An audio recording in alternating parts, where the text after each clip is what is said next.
Hello friends, Vadhandhi the fable of വെലോണിയുടെ രണ്ടാമത്തെ എപ്പിസോഡിലേക്ക് പോകാം. ഈ എപ്പിസോഡിന്റെ തുടക്കത്തിൽ ഒരു കോളേജാണ് കാണിക്കുന്നത്. അവിടുത്തെ വരാന്തയിലിരുന്ന് വെലോണിയും അവളുടെ കൂട്ടുകാരിയും ഒരു റീൽ ചെയ്യുകയാണ്. വെലോണിയാണ് അഭിനയിക്കുന്നത്. അവളുടെ കൂട്ടുകാരി അവളോട് അന്ന് ആ ബസ്സിൽ വെച്ച് കണ്ട പയ്യൻ ആരാണെന്ന് ചോദിക്കുന്നു. അവന് നിന്നോട് പ്രണയമാണോ എന്ന് അവൾ ചോദിക്കുന്നു. ടോണിയുടെ കാര്യമാണ് അവൾ ചോദിക്കുന്നത്. വെലോണി അപ്പോൾ അവനൊരു സ്കൗണ്ടറിലാണെന്ന് പറയുന്നു. നിന്നോട് അവന് പ്രണയമാണോ എന്ന് കൂട്ടുകാരി വീണ്ടും ചോദിക്കുന്നു. പ്രണയമോ? അതെങ്ങാനും വിഘ്നേഷ് അറിഞ്ഞാൽ എന്നെ കൊല്ലുമെന്ന് അവൾ പറയുന്നു. അപ്പോ വിഘ്നേഷിനെ നീ കല്യാണം കഴിക്കാൻ പോവാണെന്ന് കൂട്ടുകാരി ചോദിക്കുന്നു. നീ എന്തിനാ ഇപ്പോ ഇതൊക്കെ ചോദിക്കുന്നതെന്ന് പറഞ്ഞ് അവൾ വിഷയം മാറ്റുന്നുണ്ട്. നിനക്ക് ഫുൾ സീക്രട്സ് ആണല്ലോ എന്ന് കൂട്ടുകാരി പരാതി പറയുന്നു. അടുത്ത സീൻ, ചീഫ് ജസ്റ്റിസ് നടക്കാൻ ഇറങ്ങിയതാണ്. അദ്ദേഹത്തിന് ഒരാൾ വെലോണിയുടെ കേസ് കാണിക്കുന്നു. ഈ പെൺകുട്ടി അവിടെ മരിച്ചു കിടന്നത് 2 ദിവസമാണ്. ആരും കണ്ടില്ല. പോസ്റ്റ്മോർട്ടം ചെയ്തപ്പോഴാണ് മരണം നടന്നിട്ട് 2 ദിവസമായി എന്ന് അറിയുന്നത്. ഇങ്ങനെയാണെങ്കിൽ നമ്മുടെ നാട്ടിലെ ക്രൈംസ് എങ്ങനെയാണ് അവസാനിക്കുക എന്ന് അയാൾ ചോദിക്കുന്നു. അദ്ദേഹം അവളുടെ ഫോട്ടോയും ആ പത്രവാർത്തയും നോക്കുന്നു. അദ്ദേഹം ഒരു തീരുമാനമെടുത്തു. ഉടൻ തന്നെ അദ്ദേഹം ഈ കേസുമായി ബന്ധപ്പെട്ട പോലീസ് ഓഫീസറെ വിളിച്ചു വരുത്തുന്നു. ഈ കേസിന്റെ പ്രതിയെ എന്താ കണ്ടുപിടിക്കാത്തതെന്ന് അദ്ദേഹം ആ പോലീസ് ഓഫീസറോട് ചോദിക്കുന്നു. പോലീസിന്റെ ഭാഗത്തുനിന്ന് എന്തെങ്കിലും വീഴ്ചകൾ ഉണ്ടായോ? 19-20 വയസ്സുള്ള ഒരു പെൺകുട്ടി. ഇത് സുരക്ഷയുടെ കാര്യമാണ്. അതുകൊണ്ട് തന്നെ ഈ കേസ് സ്റ്റേറ്റ് ഏറ്റെടുത്തിരിക്കുകയാണെന്നും പെട്ടെന്ന് തന്നെ ഇതിനൊരു തീരുമാനം ഉണ്ടാക്കാനും അദ്ദേഹം പറയുന്നു. പോലീസ് ഓഫീസർ അത് സമ്മതിക്കുന്നു. ഇപ്പോഴാണ് നമ്മുടെ ഈ സീരീസിലെ ഹീറോയെ കാണിക്കുന്നത്. ഇദ്ദേഹം സബ് ഇൻസ്പെക്ടറാണ്. പേര് വിവേക്. അദ്ദേഹം പോലീസ് ക്വാർട്ടേഴ്സിൽ ഭാര്യയും കുഞ്ഞുമായി താമസിക്കുകയാണ്. വിവേകിനെ കാണാൻ 8 പോലീസുകാർ വന്നിട്ടുണ്ട്. അവരുടെ അടുത്ത് ക്വാർട്ടേഴ്സിന് മുമ്പിൽ സംസാരിച്ച് നിൽക്കുകയാണ് വിവേക്. അവരൊരു കേസുമായി ബന്ധപ്പെട്ട് വന്നതാണ്. അതിനുള്ള പരിഹാരങ്ങളൊക്കെ വിവേക് പറഞ്ഞു കൊടുക്കുന്നു. ഈ സമയം വിവേകിന്റെ ഭാര്യ വീട്ടിലേക്ക് ഫോൺ ചെയ്ത് വീഡിയോ കോളിൽ സംസാരിക്കുകയാണ്. അവൾ കുഞ്ഞുമായി ഇന്ന് വീട്ടിലേക്ക് പോകാനുള്ള ഒരുക്കത്തിലാണ്. വിവേക് അവളെ കൊണ്ടേയാക്കാമെന്ന് ഏറ്റിട്ടുണ്ട്. വിവേകിന്റെ ഫോണിലാണ് അവൾ ഫോൺ ചെയ്തുകൊണ്ടിരിക്കുന്നത്. അവനുള്ള കാപ്പി അവൾ അടുക്കളയിൽ വെച്ചിട്ടുണ്ടായിരുന്നു. അവൻ അതും കുടിച്ച് റെഡിയാവുകയാണ്. പെട്ടെന്നാണ് ഫോണിലേക്ക് ഒരു കോൾ വന്നത്. അത് SP ആണ്. SP വിവേകിനെ വിളിച്ച് ഈ കേസിന്റെ കാര്യങ്ങൾ പറയുന്നു. താൻ ഭാര്യ വീട് വരെ പോകാൻ 2 ദിവസം ലീവ് എടുത്തിരിക്കുകയാണെന്ന് വിവേക് പറയുന്നു. അത് അടുത്ത ആഴ്ച എടുക്കാൻ ലീവ് എന്ന് SP പറയുന്നു. ഇത് പ്രധാനപ്പെട്ട ഒരു കേസാണ്. താൻ അവൾക്ക് വാക്കുകൊടുത്തെന്നും പോകാൻ ബാഗ് വരെ പാക്ക് ചെയ്തിരിക്കുകയെന്നും അവൻ പറയുന്നുണ്ട്. പക്ഷേ ഇത് കോടതി നേരിട്ട് എടുത്തിരിക്കുന്ന കേസാണെന്നും അതുകൊണ്ട് ഇനി നീ വേഗം പുറപ്പെട്ട് പോലീസ് സ്റ്റേഷനിൽ എത്താനും SP പറയുന്നു. ഇത് ഭാര്യ കേൾക്കുന്നുണ്ട്. അവൾക്ക് ദേഷ്യം വന്നു. അവനാകെ നിസ്സഹായനാണല്ലോ. SP ആണ് പറഞ്ഞിരിക്കുന്നത്. അതിന്റെ ദേഷ്യം മുഴുവൻ അവൾ അടുക്കളയിൽ പാത്രം എറിഞ്ഞ് തീർക്കുന്നുണ്ട്. നമ്മുടെ ഈ കഥ നടക്കുന്നത് കന്യാകുമാരിയിലാണ്. വിവേക് അവളോട് പറയുന്നു, ഈ കന്യാകുമാരിയിൽ 12 SI-മാരുണ്ട്. എന്നിട്ട് പോലും SP എന്നെയാണ് തെരഞ്ഞെടുത്തിരിക്കുന്നത്. അതിനർത്ഥം ഞാൻ കഴിവുള്ളവനാണെന്നല്ലേ അവളോട് അവൻ പറയുന്നു. അവൾ എന്നാൽ തന്നെ വീട്ടിൽ കൊണ്ടാക്കിയിട്ട് പോകാൻ അവനോട് പറയുന്നു. 10 മണിക്ക് സ്റ്റേഷനിൽ ഹാജരാകാനാണ് തന്നോട് പറഞ്ഞിരിക്കുന്നത്. SP തന്റെ ലീവ് ക്യാൻസൽ ആക്കിയിരിക്കുകയാണ്. ഞാൻ എങ്ങനെ നിന്റെ വീട്ടിലാക്കിയിട്ട് 10 മണിക്ക് സ്റ്റേഷനിൽ ഹാജരാകും? നീ തനിയെ കുഞ്ഞുമായി പോകാൻ അവൻ പറയുന്നു. തിരിച്ചു കൊണ്ടുവരാൻ ഞാൻ വരാം. അവളുടെ അച്ഛനമ്മയെ കാണാൻ പോകുമ്പോൾ വിവേക് തന്നെ കൊണ്ടാക്കണമെന്ന് അവൾക്ക് വലിയ നിർബന്ധമാണ്. അവളത് നേരത്തെ അവനോട് പറഞ്ഞിട്ടുമുണ്ട്. വിവേക് പോലീസ് സ്റ്റേഷനിലെത്തി. അവിടെ റാമറിനെ കാണുന്നു. റാമർ വിവേകിന് ആ കേസിന്റെ ഡീറ്റെയിൽസ് എല്ലാം കൈമാറുന്നു.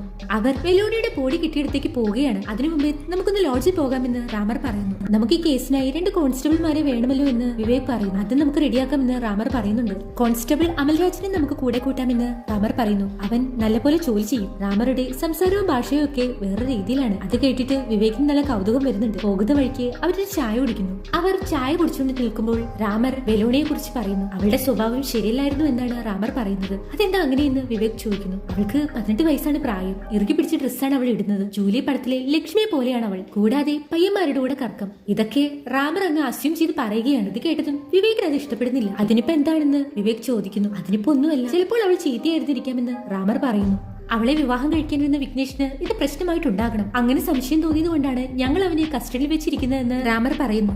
അവർ ലോഡ്ജിലേക്ക് പുറപ്പെടുന്നു. എന്തിനാ വിഘ്നേഷിനെ കസ്റ്റഡിയിൽ വെച്ചിരിക്കുന്നതെന്ന് വിവേക് ചോദിക്കുന്നു. അവൻ പറയുന്ന കാര്യങ്ങളിൽ ഞങ്ങൾക്ക് സംശയമുണ്ട്. പക്ഷേ അവനെ കസ്റ്റഡിയിൽ വെക്കാനുള്ള തെളിവുമില്ല. അതുകൊണ്ടാണ് അവനെ ലോഡ്ജിൽ നിർത്തിയിരിക്കുന്നത്. അവനെ എത്ര അടിച്ചിട്ടും അവൻ ഇതുമായി ബന്ധമില്ലെന്നാണ് അവൻ പറഞ്ഞുകൊണ്ടിരിക്കുന്നത്. അവർ ലോഡ്ജിലെത്തി. വിവേക് ഭാര്യയെ വിളിക്കുന്നു. നീ വീട്ടിലെത്തി എന്ന് ചോദിക്കുന്നു. പക്ഷെ അവളുടെ സ്വരത്തിൽ നിന്നറിയാം അവൾക്ക് ദേഷ്യം മാറിയിട്ടില്ല. ഈ സമയം അകത്ത് വിഘ്നേഷ്, നിങ്ങൾ എന്തിനാ എന്നോട് ചോദിച്ച കാര്യം തന്നെ ചോദിച്ചുകൊണ്ടിരിക്കുന്നതെന്ന് റാമറോട് ചോദിക്കുന്നു. അന്നുണ്ടായ കാര്യങ്ങളെല്ലാം ഞാൻ പറഞ്ഞതല്ലേ എന്നും അവൻ ചോദിക്കുന്നു. ഈ സമയം വിവേക് അങ്ങോട്ടേക്ക് വരുന്നു. അവൻ അവിടെ ഉണ്ടായിരുന്ന കേസിന്റെ ഫോട്ടോസും ബാക്കിയുള്ള ഡീറ്റെയിൽസും വായിച്ചു നോക്കുന്നു. അങ്ങോട്ടേക്ക് ഒരാൾ ചായയുമായി വരുന്നു. അതിൽ നിന്ന് ഒരു ഗ്ലാസ് ചായ വിവേക് വാങ്ങി വിഘ്നേഷിന് കൊണ്ടുപോയി കൊടുക്കുന്നു. അത് കുടിക്കാൻ പറയുന്നു. വിഘ്നേഷ് അത് മടിച്ചു കുടിക്കുന്നുണ്ട്. ഈ സമയം നീ എന്താ ചെയ്യുന്നതെന്ന് വിവേക് അവനോട് ചോദിക്കുന്നു. എനിക്ക് 6 ഇൻസ്റ്റാളേഷൻ ആയിരുന്നു ജോലി. പക്ഷേ 6 മാസമായി അത് ചെയ്യുന്നില്ല. അതെന്താണെന്ന് വിവേക് ചോദിക്കുന്നു. അത് ലോഡ്ജിൽ ആന്റിയെ ഇപ്പോൾ സഹായിക്കുന്നതുകൊണ്ട് 2 കൂടി ചെയ്യാൻ പറ്റുന്നുണ്ടായിരുന്നില്ല. അതുകൊണ്ടാണെന്ന് അവൻ പറയുന്നു.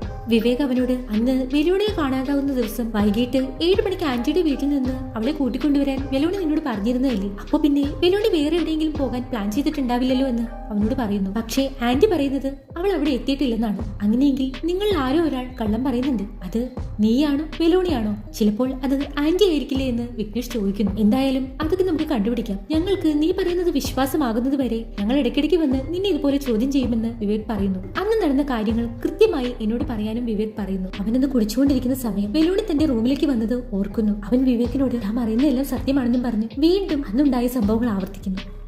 അവിടെ ലോഡ്ജിൽ വെലോണിയുടെ ഫോട്ടോയ്ക്ക് മുന്നിൽ പ്രാർത്ഥന നടക്കുകയാണ്. അങ്ങോട്ടേക്ക് വിവേകും റാമറും വരുന്നു. അവിടെ റൂബി ആ പ്രാർത്ഥനയിൽ പങ്കുകൊള്ളുന്നുണ്ട്. അവളാകെ വിഷമത്തിലാണ്. വിവേക് അവളെ നല്ലപോലെ നോക്കുന്നുണ്ട്. ജോൺസനെ കൊണ്ട് വെലോണിയുടെ റൂം തങ്ങൾ തുറന്നു നോക്കിക്കോട്ടെ എന്ന് റൂബിയോട് അവർ അനുവാദം ചോദിക്കും. അവൾ അതിന് സമ്മതിക്കുന്നു. ജോൺസ് അവർക്ക് വെലോണിയുടെ റൂം കാണിച്ചു കൊടുക്കുന്നു. അവർ ആ റൂമിൽ കയറി പരിശോധിക്കാൻ ആരംഭിച്ചു. ആ റൂമിലെ സ്വിച്ച് ഓഫ് ആക്കുമ്പോൾ അവിടുത്തെ ഷെൽഫിൽ ഒരു ചെറിയ വെട്ടം കാണുന്നത് അവർ കാണുന്നു. അവരത് എന്താണെന്ന് പോയി നോക്കുന്നു. ആ ലൈറ്റ് കാണുന്നിടത്തെ ബുക്ക് അവർ എടുത്തു നോക്കുന്നു. അതിലൊരു ബുക്ക് മാർക്കർ വെച്ചിട്ടുണ്ട്. വിവേക് അതെടുത്ത് നോക്കുന്നു. അതിൽ ടി എന്ന് എഴുതിയിട്ടുണ്ട്. അവർ റൂബിയെ കാണുന്നു. അവർ റൂബിയോട് നിങ്ങൾക്ക് ആരെങ്കിലും സംശയമുണ്ടോ എന്ന് ചോദിക്കുന്നു. അവൾ ആരെങ്കിലും പ്രണയിച്ചിരുന്നു എന്ന് വിവേക് ചോദിക്കുന്നു. അവൾ ചെറിയൊരു കുട്ടിയായിരുന്നു. നിങ്ങൾ അവളുടെ ഫോട്ടോ കണ്ടില്ലേ? എന്തൊരു ഭംഗിയാണ് അവൾക്ക്. അതുകൊണ്ട് തന്നെ എവിടെ പോയാലും അവളുടെ പിറകെ പയ്യന്മാരുണ്ടാകും. അവളാണെങ്കിലും എല്ലാവരോടും ഫ്രീ ആയിട്ട് മിണ്ടുകയും ചെയ്യും. അതുകൊണ്ട് തന്നെ എനിക്കത് പേടിയായിരുന്നു. ഞാൻ അതുകൊണ്ട് അവളുടെ കല്യാണം പെട്ടെന്ന് നടത്താമെന്ന് വിചാരിച്ചു. അവളുടെ ലൈഫ് സ്പോയിലായി പോകുമെന്ന് ഞാൻ ഭയന്നിരുന്നു. പക്ഷെ ഇപ്പോ ഇങ്ങനെ സംഭവിച്ചു. വിഘ്നേഷിന് നിങ്ങൾക്ക് സംശയമുണ്ടോ എന്ന് വിവേക് വീണ്ടും ചോദിക്കുന്നു. ഇല്ല, അവന് എനിക്ക് സംശയമില്ല. അവനൊരു പാവം പയ്യനാണ്. അതുകൊണ്ട് തന്നെയാണ് അവനുമായുള്ള കല്യാണം താൻ നിശ്ചയിച്ചതെന്ന് റൂബി പറയുന്നു. അന്ന് അവളെ കാണാതായ ദിവസം എന്താണ് സംഭവിച്ചതെന്ന് വിവേക് ചോദിക്കുന്നു. അവൾക്ക് ആന്റിയെ കാണാൻ പോകണമെന്ന് വല്ലാത്ത നിർബന്ധം. ഞാൻ അവളോട് ആന്റിയെ വിളിച്ച് പറയാമെന്ന് പറഞ്ഞു. പക്ഷേ അവൾക്ക് സർപ്രൈസ് കൊടുക്കണമെന്നാണ് എന്നോട് പറഞ്ഞത്. എങ്കിൽ വിഘ്നേഷിനെ കൂടി പോകാൻ ഞാൻ പറഞ്ഞു. പക്ഷേ അവളെ കൂട്ടിക്കൊണ്ടുവരാൻ അവൻ വന്നാൽ മതിയെന്നാണ് അവൾ പറഞ്ഞത്. ഇതെല്ലാം വിഘ്നേഷ് പറഞ്ഞതുപോലെ തന്നെയാണുള്ളത്. അവിടെയുള്ളവരെയെല്ലാം പോലീസ് ചോദ്യം ചെയ്യുന്നു. അവൾ നല്ല പെണ്ണായിരുന്നുവെന്നും ഒരു അസുഖം വന്നാൽ പോലും വീട്ടിൽ വരെ അന്വേഷിച്ചു വരുമായിരുന്നുവെന്നും ജോൺസ് പറയുന്നു. അവിടുത്തെ ഒരു ജോലിക്കാരി വെലോണിക്ക് തന്നെ വളരെ ഇഷ്ടമായിരുന്നുവെന്നും ഇടയ്ക്കൊക്കെ മേളിൽ ടെറസിൽ പോയിരുന്ന് ഇവൾക്ക് അറിയുന്നത് കാണാം. എന്താണെന്ന് ചോദിച്ചാൽ പെട്ടെന്ന് വിഷയം മാറ്റുമായിരുന്നുവെന്നും അവർ പറയുന്നു. അവിടെ താമസിച്ചിരുന്ന ഒരു പയ്യനോട് വെലോണിയെ കുറിച്ച് ചോദിച്ചപ്പോൾ അവൾ ഈസി ആയിട്ട് എല്ലാവരോടും മിണ്ടും. അതുപോലെ എല്ലാവരും നോക്കി ചിരിക്കുകയും ചെയ്യുമെന്ന് അവൻ പറയുന്നു. വേറൊരു പയ്യൻ അവൾ ഇടയ്ക്കിടയ്ക്ക് രാത്രി ഒരു 10-11 മണിയാകുമ്പോൾ മേളിൽ ടെറസിലേക്ക് പോകുന്നത് കാണാമായിരുന്നുവെന്ന് പറയുന്നു. ഈ വിവരങ്ങളെല്ലാം ശേഖരിച്ച് വിവേകും റാമറും അവിടുന്ന് പുറപ്പെട്ടു. അവർ നേരെ വിവേകിന്റെ ഒരു കൂട്ടുകാരന്റെ അടുത്താണ് വരുന്നത്. അവന്റെ പേര് അലക്സ് എന്നാണ്. അവൻ ക്രിമിനോളജി പഠിച്ചതാണ്. അതുകൊണ്ട് തന്നെ ടെക്നോളജി ആയിട്ട് ബന്ധപ്പെട്ട എന്തുണ്ടെങ്കിലും താൻ ഇവന്റെ അടുത്താണ് വരുന്നതെന്ന് റാമറോട് വിവേക് പറയുന്നു. അവന്റെ അമ്മയ്ക്ക് ഇപ്പോൾ സുഖമില്ല. അതുകൊണ്ടാണ് അവനിപ്പോൾ വീട്ടിൽ വന്നിരിക്കുന്നത്. നിനക്ക് കാശിന് എന്തെങ്കിലും ആവശ്യമുണ്ടായിരുന്നില്ല എന്നോട് പറയായിരുന്നില്ലേ എന്ന് വിവേക് ചോദിക്കുന്നു. വിവേക് വെലോണിയുടെ ഫോട്ടോയും നമ്പറും അലക്സിന്റെ കയ്യിൽ കൊടുക്കുന്നു. എന്നിട്ട് ഈ നമ്പറിൽ 20-ാം തീയതി വന്നിട്ടുള്ള എല്ലാ കോളുകളുടെ ലൊക്കേഷനുകളും ട്രാക്ക് ചെയ്യാനും പറയുന്നു. അവൻ ആ ഫോട്ടോ കണ്ടതും ഈ പെൺകുട്ടിയല്ലേ കൊല്ലപ്പെട്ടതെന്ന് വിവേകിനോട് ചോദിക്കുന്നു. ഈ പെൺകുട്ടിയുടെ ഒരു വീഡിയോ ഇപ്പോൾ വൈറലാണെന്ന് അലക്സ് പറയുന്നു. അത് നിനക്ക് എങ്ങനെ കിട്ടിയെന്ന് വിവേക് ചോദിക്കുന്നു. ഫോർവേഡ് മെസ്സേജ് ആയിട്ട് തനിക്ക് കിട്ടിയതാണെന്ന് അവൻ പറയുന്നു. അവൻ ആ വീഡിയോ അവരെ കാണിച്ചു കൊടുക്കുന്നു. അത് ഈ എപ്പിസോഡിന്റെ തുടക്കത്തിൽ അവളും കൂട്ടുകാരിയും കൂടെ ഒരു റീൽ ചെയ്യുന്നത് കണ്ടില്ലേ? അവൾ ചെയ്ത ആ റീലാണ് ഇപ്പോൾ സോഷ്യൽ മീഡിയയിൽ ഉള്ളത്. ആ വീഡിയോ വിവേകും റാമറും കൂടെ കാണുന്നു. വിവേകിന് ആ വീഡിയോ വല്ലാതെ ഇഷ്ടപ്പെടുന്നു. അത് തങ്ങൾക്ക് അയച്ചു തരാൻ റാമർ അലക്സിനോട് പറയും. അലക്സിന് കുറച്ച് കാശ് വിവേക് കൊടുക്കുന്നു. നീ വേഗം ഇതെല്ലാം ചെക്ക് ചെയ്തിട്ട് എന്നെ വിളിച്ച് പറയാൻ അവനോട് പറയുന്നു. അവർ അവിടെ നിന്നും പോയി. അവർ നേരെ വെലോണിയുടെ ബോഡി കിടന്ന സ്ഥലത്താണ് എത്തിയിരിക്കുന്നത്. റാമർ വിവേകിന് അവൾ കിടന്നിരുന്ന സ്ഥലം കാണിച്ചു കൊടുക്കുന്നു. വിവേക് ചുറ്റും നോക്കുന്നു. കണ്ണെത്താത്ത ദൂരത്ത് പച്ചപ്പ് മാത്രം, കുറെ കാറ്റാടി യന്ത്രങ്ങൾ, വേറെ ഒന്നും തന്നെ ഇല്ല. ഇതൊരു ശരിയായ സ്ഥലമല്ലല്ലോ എന്ന് വിവേക് പറയുന്നു. പെട്ടെന്ന് വിവേകിന്റെ കണ്ണിൽ അവിടെ പാമ്പിന്റെ പുറ്റുള്ളത് കാണുന്നു. രാജകമംഗലത്ത് നിന്ന് ഇവിടെ എത്താൻ 1.5 മണിക്കൂർ വേണം. രാജകമംഗലത്താണ് അവളുടെ ആന്റിയുടെ വീട്. അവൾ രാജകമംഗലത്ത് നിന്ന് വരുന്ന വഴി ആരെങ്കിലും തട്ടിക്കൊണ്ടുവന്ന് ഇവിടെ കൊണ്ടുവന്ന് കൊന്നതായിരിക്കുമോ? അല്ലെങ്കിൽ അവൾ വേറെ ആരുടെങ്കിലും കൂടെ ഇവിടെ വന്നതായിരിക്കുമോ? എന്താണ് നിങ്ങൾ അനലൈസ് ചെയ്ത് വെച്ചിരിക്കുന്നതെന്ന് വിവേക് റാമറോട് ചോദിക്കുന്നു. ഞങ്ങൾ ഒന്നും അനലൈസ് ചെയ്തിട്ടില്ലെന്ന് റാമർ പറയുന്നു. റാമർക്ക് ഈ കേസിനോട് യാതൊരു താല്പര്യവുമില്ല. അത് കാണുമ്പോൾ വിവേകിന് അത് വലിയ ഇഷ്ടമാകുന്നില്ല. അവർ അതിന്റെ ചുറ്റുവട്ടത്ത് കുറച്ച് നടന്നു നോക്കുന്നു. കുറച്ച് നടന്നപ്പോൾ പെട്ടെന്ന് വിവേകിന്റെ കണ്ണിൽ ഒരു തുണിക്കഷ്ണം പെടുന്നു. അത് അന്ന് വെലോണി ഇട്ട ഡ്രസ്സിന്റെ കഷ്ണമാണ്.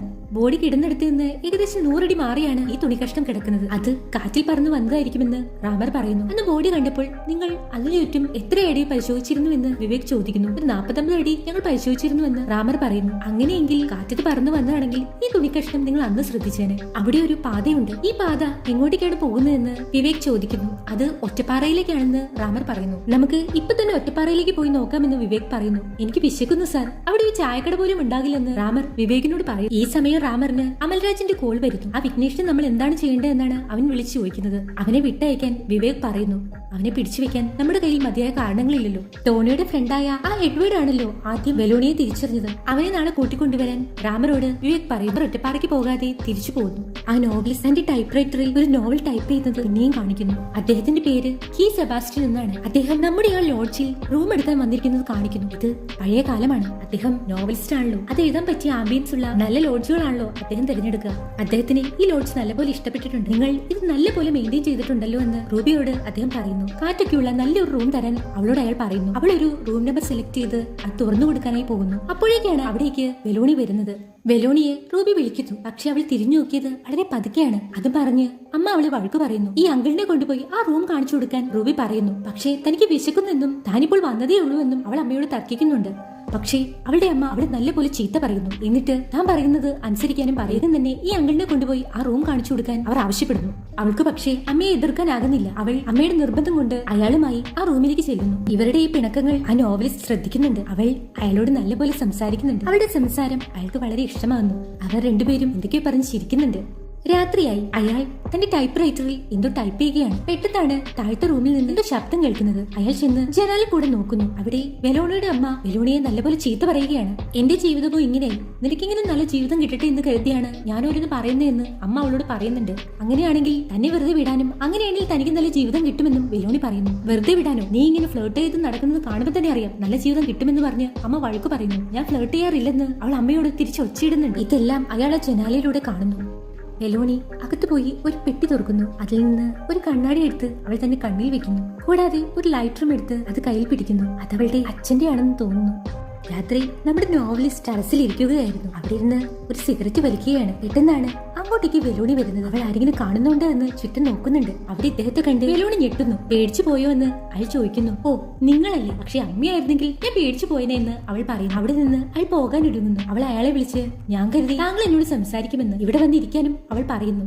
അയാൾ അവളോട് നീയും അമ്മയും തമ്മിൽ എന്താണ് പ്രശ്നമെന്ന് ചോദിക്കുന്നു. ഞാൻ നിങ്ങൾ വഴക്കിടുന്നത് കേട്ടിരുന്നുവെന്നും അയാൾ പറയുന്നു. ഇപ്പോ അതെല്ലാം ഓക്കെ ആയോ എന്ന് അയാൾ ചോദിക്കുന്നു. അതൊന്നും ഒരിക്കലും ഓക്കെ ആകില്ലെന്ന് അവൾ പറയുന്നു. അയാൾ സിഗരറ്റ് വലിക്കുന്നത് നോക്കിക്കൊണ്ട് അവളുടെ അച്ഛനെ കുറിച്ച് പറയുന്നു. എനിക്ക് അച്ഛനെ ഒരുപാട് ഇഷ്ടമായിരുന്നു. എന്റെ 6ാം വയസ്സിലാണ് അച്ഛൻ പോയത്. അമ്മയ്ക്ക് അതിനുശേഷം ഒരുപാട് ഉത്തരവാദിത്തങ്ങൾ ഉണ്ടായിരുന്നു. പക്ഷേ അതിനിടയ്ക്ക് ഒരു അമ്മയുടെ ഉത്തരവാദിത്തം കൂടി അവർക്കുണ്ടെന്ന് അവർ മറന്നു. എന്നിട്ട് ഇപ്പോൾ ഞാൻ വിഘ്നേഷിനെ കല്യാണം കഴിക്കണമെന്നാണ് അമ്മ പറയുന്നത്. ഇതെല്ലാം പറഞ്ഞ് നല്ല ചൂടെടുക്കുന്നുണ്ടല്ലേ എന്ന് പറഞ്ഞ് അവൾ അവളുടെ കോട്ടെടുത്ത് ഊരി മാറ്റുന്നു. ഇതെല്ലാം അയാൾ കൗതുകത്തോടെ നോക്കുന്നുണ്ട്. ആ കല്യാണം നിനക്ക് വേണ്ടെങ്കിൽ സ്ട്രോങ് ആയി നിനക്കത് വേണ്ട എന്ന് പറഞ്ഞൂടെ എന്ന് അയാൾ ചോദിക്കുന്നു. എന്റെ അമ്മയുടെ കയ്യിൽ നിന്ന് രക്ഷപ്പെടാൻ ഞാൻ ആരെ വേണമെങ്കിലും കല്യാണം കഴിക്കാൻ തയ്യാറാണെന്ന് അവൾ പറയുന്നു. ഇപ്പോ നിങ്ങൾ എന്നെ പ്രപ്പോസ് ചെയ്താലും ഞാൻ ഇപ്പൊ തന്നെ നിങ്ങളുടെ കൂടെ ഓടിപ്പോകുമെന്ന് അവൾ പറയുന്നു. ഇതെല്ലാം കേട്ട് അയാൾ അന്തം വിട്ടിരിക്കുകയാണ്. ഇതും പറഞ്ഞ് അവൾ ചിരിക്കുന്നു. അയാളും അത് കണ്ട് ചിരിക്കുന്നു. വിഘ്നേഷിനെ കല്യാണം കഴിച്ചാൽ താൻ ഇവിടെ തന്നെ നിൽക്കണം, അതായത് അമ്മയുടെ കൂടെ തന്നെ. അതുകൊണ്ടാണ് തനിക്ക് ഈ കല്യാണത്തിന് ഇഷ്ടമില്ലെന്ന് പറയുന്നത് എന്ന് അവൾ പറയുന്നു. അമ്മ വേറെ കല്യാണം കഴിച്ചിരുന്നില്ലേ എന്ന് അയാൾ അവളോട് ചോദിക്കുന്നു. അതെന്താ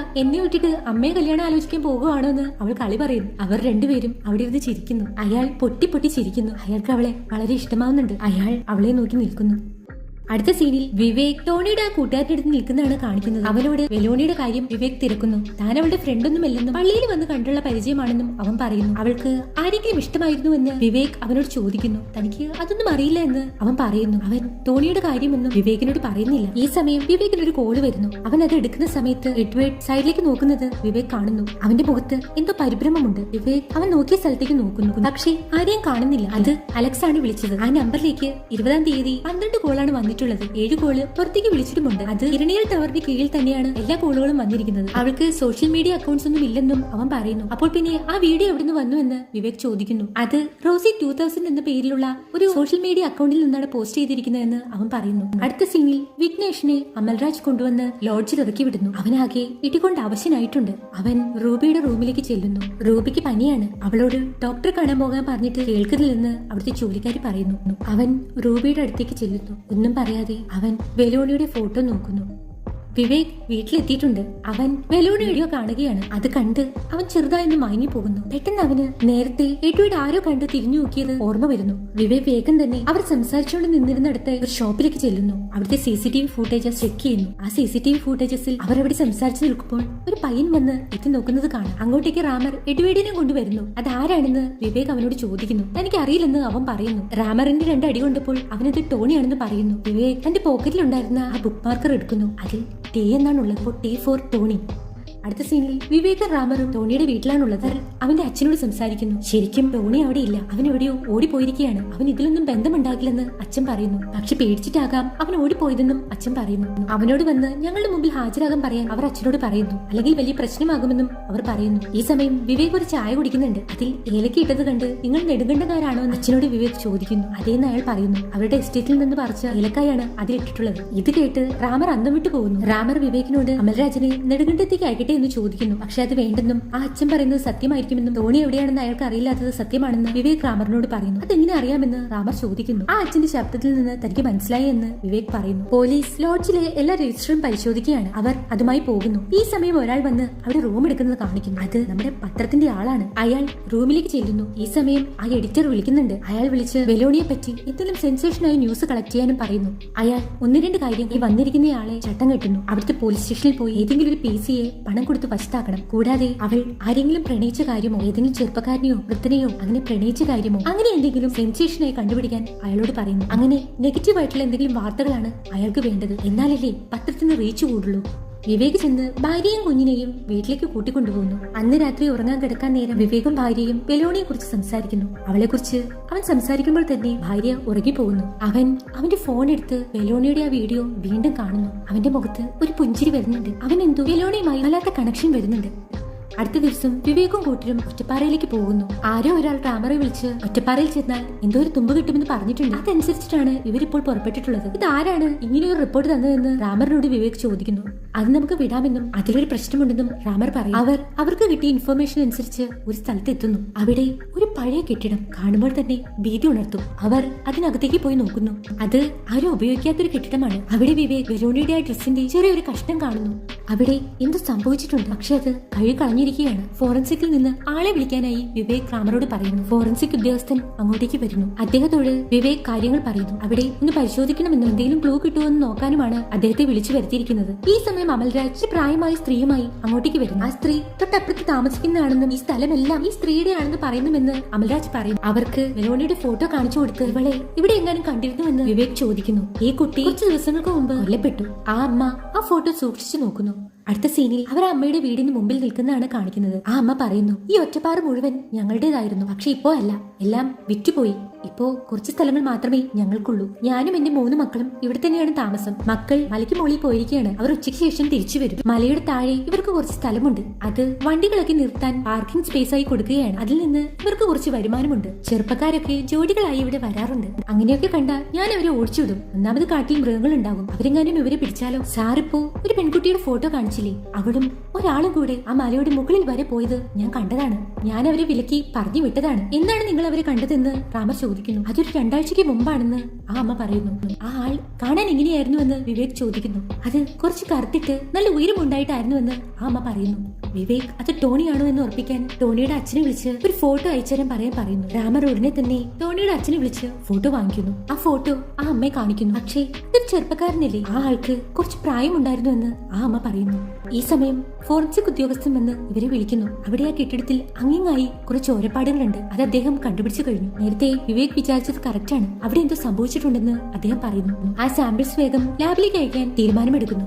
ഇപ്പോഴാണ് ആ ഒറ്റ കൊടുക്കുന്ന PC ആരാണെന്ന് കാണിക്കുന്നത്. അത് അമൽരാജാണ്. ഒരു സെൻസേഷൻ ന്യൂസിൽ കിട്ടിയിരിക്കുന്നത്. വെലോണി ഏതോ ഒരു പ്രായമായ ആളുമായി ഒറ്റപ്പാറയിൽ എത്തിയിരിക്കുന്നു. അവിടെ അവൾ അയാളുടെ കൂടെ ആ മലയുടെ ഏറ്റവും ഉയരത്തിൽ വരെ ചെന്നിരിക്കുന്നു. അമൽരാജ് ആ പത്രത്തിന്റെ ആൾക്ക് ഒറ്റപ്പാറ എന്ന മെസ്സേജാണ് അയച്ചിരിക്കുന്നത്. അയാൾ ഉടൻ തന്നെ റൂം പൂട്ടി അങ്ങോട്ടേക്ക് പുറപ്പെടുന്നു.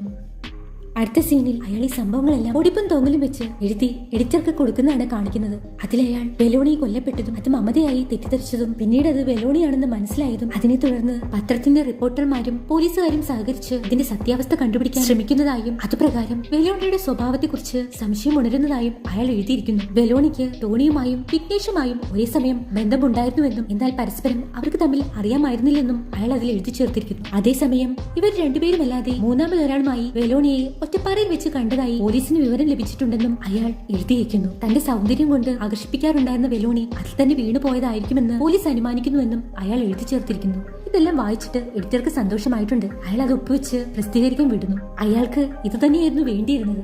ഈ സമയം വിവേക് SPയെ വിളിച്ച് ഒറ്റപ്പാറയിൽ നിന്നും കുറച്ച് രക്തക്കറകൾ കിട്ടിയിട്ടുണ്ടെന്നും അത് തങ്ങൾ ലാബിലേക്ക് അയച്ചിരിക്കുകയാണെന്നും പറയുന്നു. അത് വെലോണിയുടെ രക്തമാണെങ്കിൽ അവിടെ വെച്ചായിരിക്കും അവൾ കൊല്ലപ്പെട്ടത്. അങ്ങനെയെങ്കിൽ അവൾ ഒറ്റപ്പാറയിലേക്ക് ആരുടെ കൂടെയാണ് പോയത്? അയാളായിരിക്കും അവളെ കൊന്നിരിക്കുന്നതെന്ന് വിവേക് SPയോട് പറയുന്നു. ഒറ്റപ്പാറയിൽ അവൾ കൊല്ലപ്പെട്ട ദിവസം ആരുടെ കൂടെ അവൾ നടക്കുന്നത് കാണിക്കുന്നു. ഏതോ ഒരാളുടെ കൂടെ അവൾ നിൽക്കുന്നത് കാണിച്ചുകൊണ്ട് വദന്തി ദ ഫേബിൾ ഓഫ് വെലോണി എന്ന ഈ സീരീസിന്റെ 2ാമത്തെ എപ്പിസോഡ് ഇവിടെ അവസാനിക്കുന്നു. അടുത്ത എപ്പിസോഡുമായി നമുക്ക് വീണ്ടും കാണാം. ബൈ.